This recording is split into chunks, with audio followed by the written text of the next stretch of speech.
ML Sports Take. What's up, Bonnet family? It's all brought to you by St. Bonaventure University's online Masters in Journalism. Log on to sbujournalism.com today and become a Bonnie. And thanks as well to Welch & Company Jewelers and Stumblin' Monkey Brewing Company. So 5-0 for the Bonnies. This Mansfield game was kind of weird, right? In the beginning, it kind of had a slow feel to it. Like everybody was asleep. Really not great execution offensively. And it took Bonaventure, quite a while to get going. I mean, they had the 6-point lead at the half. And I know Mansfield's nothing to write home about and all the rest, but you're going through this game and it was, a 5-point game. You're like, all right, nope, Mansfield scores. Chambers makes a 3-pointer and they started to really just say, hey, we're going to hang around for a little bit here.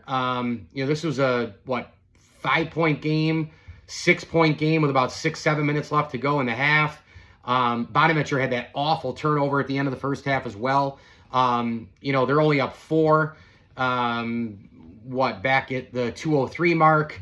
They end up, closing the half. Again, like I said, Brown makes the jumper, but then, Bonaventure had that terrible turnover at the end, and that was it. So 36-30, you're kind of going like, all right, I think they're going to win. They got the home court, but the crowd really wasn't into it. And we get these every year, don't we? For as amazing as the Riley Center is, whether it's over a break without kids, whatever the case may be, or the crowd either doesn't make it to a weekday game or they come and they're just not that into it. I don't know what the deal is sometimes, but man, I wasn't worried, but it was a 6-point game where I'm like, I'd rather be up like 10 or 12 to make me feel a little bit better. Then the second half takes place and bang, bang, bang, right? I mean, the efficiency, the bench, the execution, everything just kind of all went to Bonaventure, including all the big rebounds. Rebound, score, stop. Rebound, score, stop. Score, stop, score, stop, score, stop. And that started to happen over and over and over again. Bonaventure finished with 12 steals. They had 43 rebounds to Mansfield's 27, which was a huge number. A little bit better at the line last night as well. And I thought they did a tremendous job second half, quick passing on offense to try to get people going. Go to the free throw line, go out to the wing, back to the top, to the wing, and they just kept passing low, high, high, low, and everybody was getting involved. I mean, when you look at the bench points as well, quick add up here. I mean, 9, 15, 19, 23 points off the bench. And when Hinton goes in, they look for him. I mean, they really do look for him. And so there are a lot of things to like offensively with this group. It was not a great game by the overall starting 5, but then they got going again in the second half. I think we can fully, at this point, agree that, Chance Moore is their best player. I mean, this guy gives them such an unbelievable advantage at 6'6", 220. When you can move him around, he's got the Power 5 experience, the mid-major experience going in, Arkansas, Missouri State, and all the rest. And he's just a guy who you can count on. I mean, that's really what this is boiled down to for me. You can count on him to score. You can count on him to run the floor. You can count on him to get 6, 7, 8 boards a game. You can count on him to pass the basketball with efficiency. You can count on him to have his hands in the lane. He really is there. Now, he only had 2 rebounds, 2 assists last night. But, excuse me, I looked at the wrong column. 12 rebounds. I looked at the steal column and another column. 12 rebounds and 2 steals in this game. He only had 1 assist, but he was all over the place.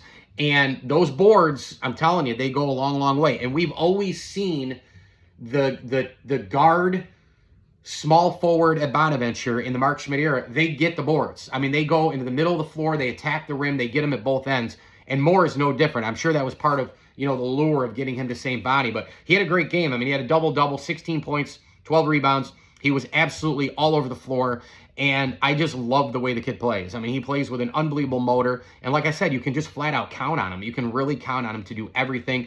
Jones with a double-digit game. That was nice to see. Council and Brown and Bowen, they did their thing. They didn't have to kind of take over the game at any point in time, and all these guys, the starting 5, man, Moore, Bowen, Jones, Council Jr., and Brown, they all played 30 minutes or less. So it was a nice thing to get the Bologna's in and the Hintons in for a long, long time. I mean, 25 minutes for Hinton, and Bologna played at 15. So, and then a host of others were between 5 and 9 minutes. So the second half was really A completely different situation for Bonnie. I thought they played faster. I thought they played more focused. I thought they took control. Bowen comes out, bang, hits the layup, nice pass from Council.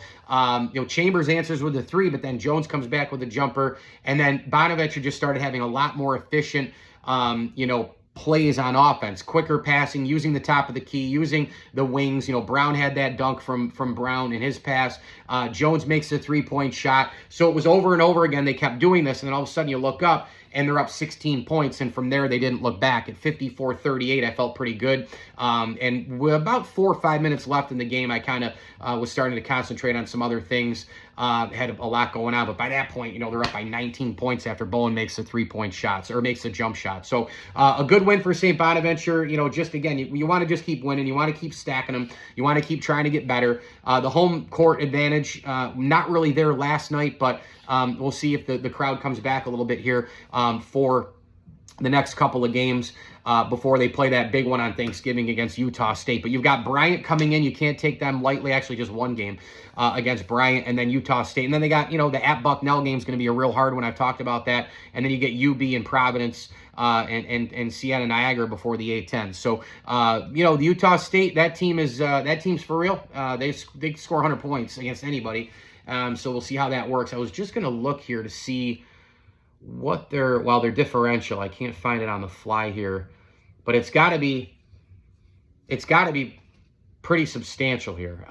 What the difference is between their opponents and them scoring the basketball. So, but they can score 100 points at a whim. And they're a team that Bonaventure is going to have to really, lock down on defensively if they're going to have a chance at that. So 76-54, the Bonnies beat Mansfield in the RC. Mike Lindsley with you here, Stumbling Monkey Brewing Company and Camillus Golf Club, bringing you this ML Sports Take. Please like this video and subscribe to my channel. I'm 26 away from 2,000. I got to get that number before the end of the year. It's just a little goal. I don't have a bet against anybody. If I had a bet, I'd really be begging you.